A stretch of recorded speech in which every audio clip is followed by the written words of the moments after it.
नमस्कार, मी सुरेखा. तारा न्यूज मध्ये आपले स्वागत. पाहूयात आज दिवसभरातील काही महत्त्वाच्या घडामोडी. महानगरपालिकेच्या हद्दवाढीचा निर्णय लटकलेला असून शासनाने लवकर निर्णय न घेतल्यास नागरिकांचा उद्रेक होईल असा इशारा हद्दवाढ कृती समितीने दिलाय. या संदर्भात जिल्हाधिकाऱ्यांना निवेदन देत समितीने शासनापर्यंत तक्रार पोहोचवण्याची मागणी केली आहे.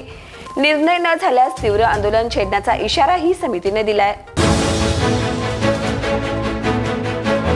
3.5 शक्तीपीठापैकी एक असलेल्या करवीर निवासिनी श्री अंबाबाई मंदिरात व श्री क्षेत्र ज्योतिबा मंदिरात पश्चिम महाराष्ट्र देवस्थान समितीकडून वस्त्र संहिता लागू करण्यात आली आहे. मंदिराचं पावित्र्य राखण्यासाठी ही वस्त्र संहिता लागू करण्यात आली असून मंदिरात दर्शनास व धार्मिक विधी करताना तोकडे कपडे घालून येणाऱ्या भाविकांना प्रवेश दिला जाणार नाही.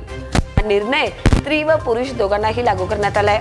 या संदर्भातील पत्रक पश्चिम महाराष्ट्र देवस्थान समितीकडून काढण्यात आले. महाराष्ट्र राज्य माध्यमिक व उच्च माध्यमिक शिक्षण मंडळाच्या 10वीच्या परीक्षेचा निकाल आज दुपारी 1 वाजता जाहीर झाला. यामध्ये निकालात नेहमीप्रमाणे यंदाही मुलींनीच बाजी मारली आहे.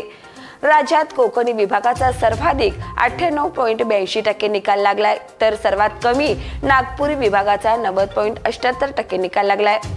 कोल्हापूर विभाग दुसऱ्या क्रमांकावर असून 96.98% कोल्हापूरचा निकाल लागला आहे.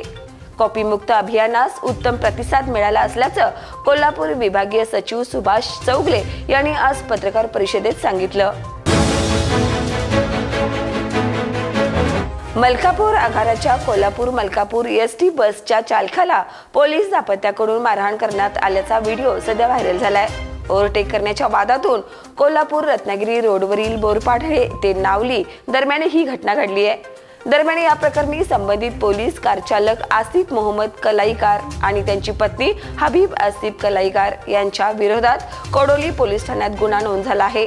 याबाबतची फिर्याद एसटी बस चालकाने दिली आहे. पंचगंगा नदीकाठी असणाऱ्या करवीर तालुक्यातील गांधीनगर, उसगाव, वळीवडे, गडबुडशिंगी, चिंचवाड या गावातील ओढे, नाले, गटारी यांची पावसाळ्यापूर्वी साफसफाई करावी आणि पंचगंगा नदीचं प्रदूषण थांबवावं अशी मागणी करवीर तालुका शिवसेना ठाकरे गटाच्या वतीने करण्यात आली आहे. या संदर्भातील निवेदन आज जिल्हा परिषदेच्या मुख्य कार्यकारी अधिकाऱ्यांना देण्यात आले. सर्वोच्च न्यायालयाच्या आदेशानंतरही स्थानिक स्वराज्य संस्थांच्या निवडणुका लांबवल्या जात असल्याची टीका काँग्रेसचे आमदार आणि विधान परिषदेतील गटनेते सतेज पाटील यांनी केली. महायुतीच्या नेत्यांना जनतेचा कौल मिळेल की नाही याची शंका असल्यानेच निवडणुकाबाबत चालढकल केली जात आहे असा आरोप त्यांनी पत्रकारांशी बोलताना केलाय. महाकवे तालुका कागल येथील आशिष विलास लोकरे यांची महाराष्ट्र लोकसेवा आयोगामार्फत सहाय्यक प्रादेशिक परिवहन अधिकारी या पदावर निवड झाली आहे. याआधीही त्यांनी तलाठी, जल अभियंता आणि उपमुख्य अधिकारी नगर परिषद या पदावर यश मिळवलं होतं. सध्या ते 40गाव जिल्हा जळगाव येथे उपमुख्य अधिकारी म्हणून कार्यरत आहेत. कोल्हापुरातील राजाराम तलाव परिसरामध्ये गांजाची विक्री करणाऱ्या तरुणाला राजारामपुरी पोलिसांनी अटक केली. अविनाश बाळू बल्लाळ असं राजेंद्रनगर झोपडपट्टीमध्ये राहणाऱ्या आरोपीचं नाव आहे. त्याच्याकडून तब्बल 30,425 रुपयेचा 1 किलो 217 ग्रॅम वजनाचा गांजा, गुन्ह्यात वापरलेली रिक्षा, मोबाईल फोन असा एकूण 2,81,425 रुपयेचा मुद्देमाल जप्त करण्यात आलाय अशी माहिती राजारामपुरी पोलीस ठाण्याचे पोलीस निरीक्षक सुशांत चव्हाण यांनी दिली.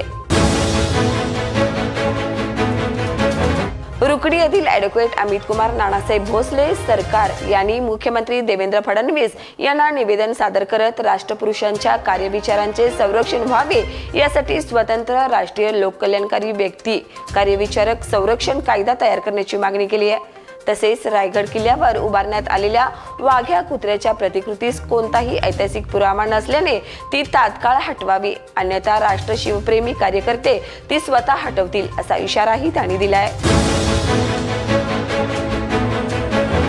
राज्यात मागील काही दिवसापासून अवकाळी पावसाने हजेरी लावली असून आज मुंबई, पुणे, ठाणे, कोल्हापूर, सातारा, सांगली, सोलापूर आदी जिल्ह्यात पावसाचा इशारा देण्यात आलाय. मुंबई व दक्षिण कोकणसाठी येलो अलर्ट जारी करण्यात आलाय.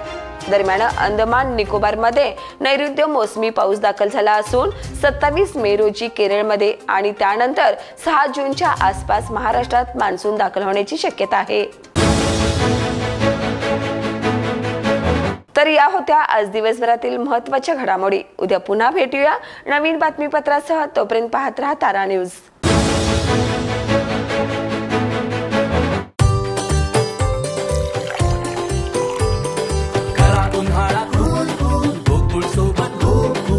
गोकुळ सोबत गो कूल.